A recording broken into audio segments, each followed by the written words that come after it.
So one of the videos that was posted on this playlist was actually a late night response to a friend of mine.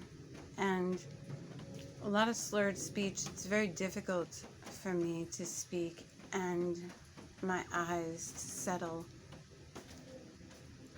because of the weaning of the medication. So I'm back to a lot of all natural, Delta 8 and things. Delta 8 and a little bit of Amazonian tobacco is my go-to right now. But since this was a sharing of my story, as well as my perspective, when I would see that I would get anxious, it was from a very empathic point of view. I felt that the energy of the room affected me. And that was something that, as a child, we're going to get a little bit deeper now, because as a child, in the womb, my mother was feeling very anxious. And sometimes you do have to go back to the womb. And how is your parent feeling at the moment that you were developed?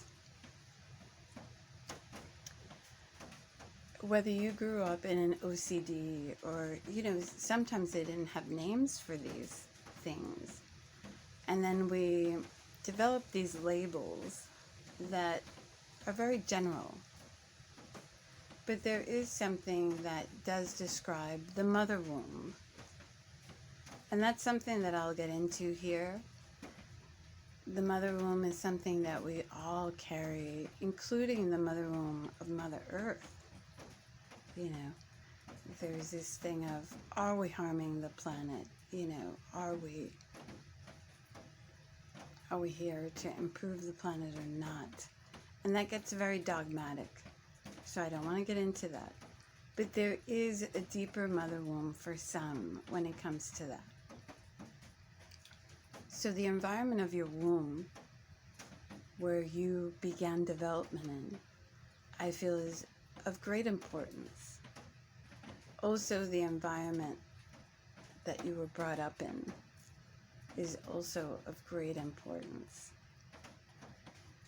Anxiety develops there. The anxiety of saying the right thing, of performing at the right level, of so many other things comes into play with that. So observing where perhaps your anxiety might have developed.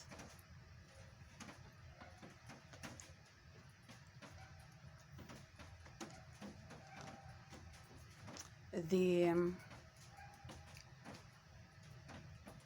nature of your parents, were they hypochondriacs, where it's like, you have the sniffles, you've got to take this? Was there an anxiety trigger when you were growing up about getting sick?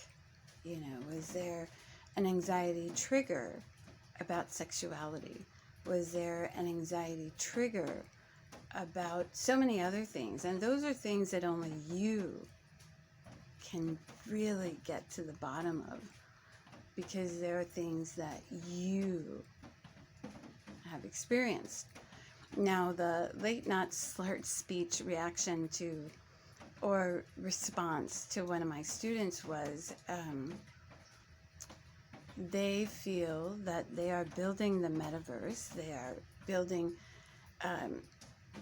different land and property for an artist to sell on the metaverse, and they've been in this project, not stuck in this project, they've been in this project for a very long time, but now they are developing a feeling of, well, I'd rather be doing that than in communal things. And so there's a big anxiety about this.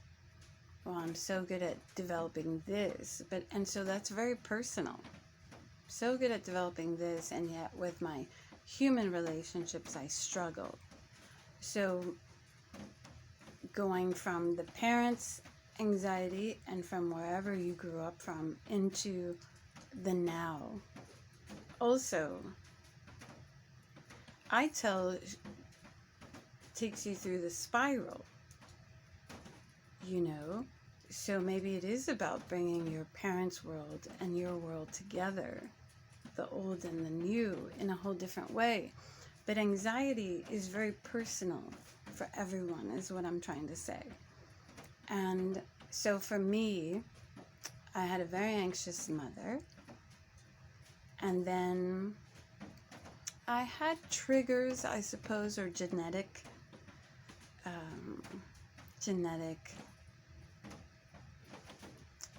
propensity, or things that had a very good chance of happening.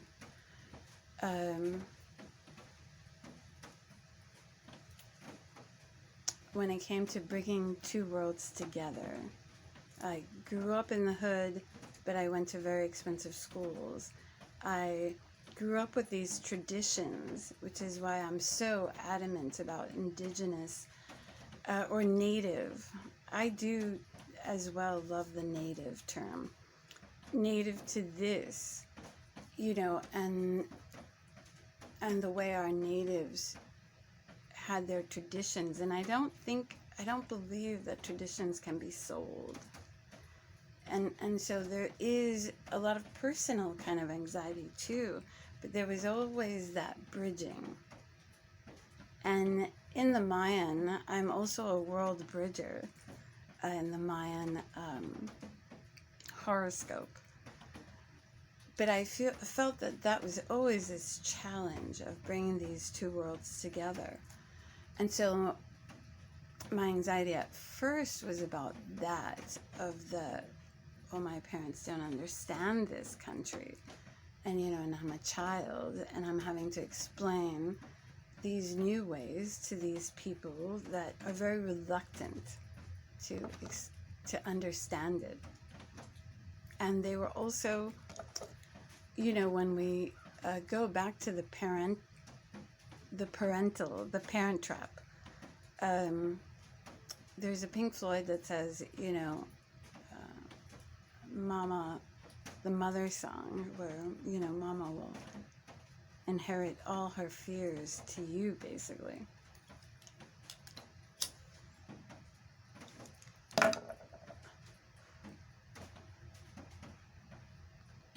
And that's very real. Whatever your parents were not comfortable with, you in turn also were fed this. Understanding that your anxiety is very personal, is very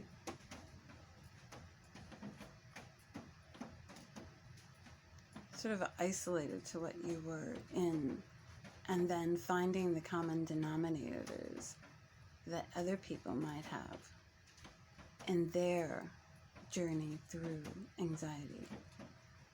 For me, the other anxiety crunch was childhood molestation. And so there was a lot of anxiety. The minute that last period bell rang, I had to turn into a sort of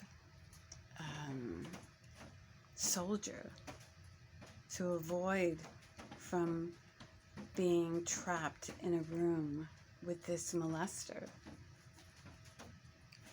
And so there was a lot of anxiety there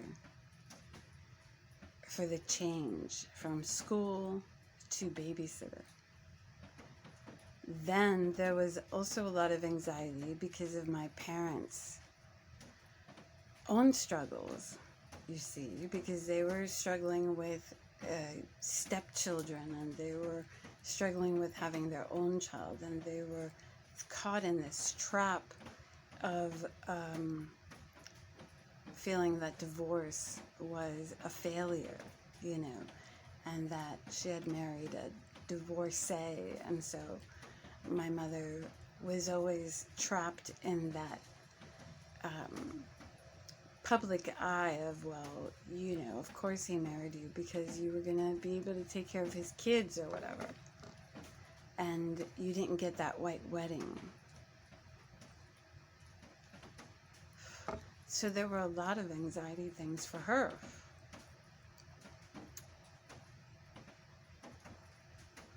Many things, making it very much about failure. You know, well, if you were a divorcee, you failed in that generation.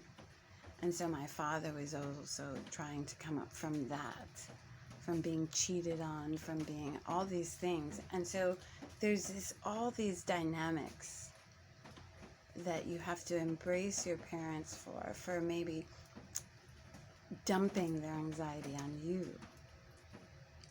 Then whatever you went through. And so going through that on my own placed me on a very solid ground. So whenever your trauma happened, is what I'm trying to say, is when another form of anxiety also happened. And maybe you feel like, well, everyone's always trying to get something out of you. Or, you know, no one's there to protect me. And that can actually influence your immune system to where you leave yourself unprotected because you're manifesting that. There's a lot of wisdom in trauma, but I just wanted to amplify the fact that whatever you're anxious about has so much to do with the womb, with your upbringing, with other things. And so it's important to sift through that to see what really is yours and what is someone else's. Those are very important things, because what is yours serves you, what is someone else might not. You know, their fears might not be your fears. And so you've got to get rid of that. The other thing is cultural. And so cultural, we have a lot of push when it comes to being minorities and when it comes to being white, you know, entitled. Everyone has something to live up to if that is what they choose to do. And so choosing to live up to another person's expectations, no matter what race, can cause anxiety because they're not your expectations. So knowing how to sift through all that, what is your expectation, what is your true anxiety, can also lead to more answers.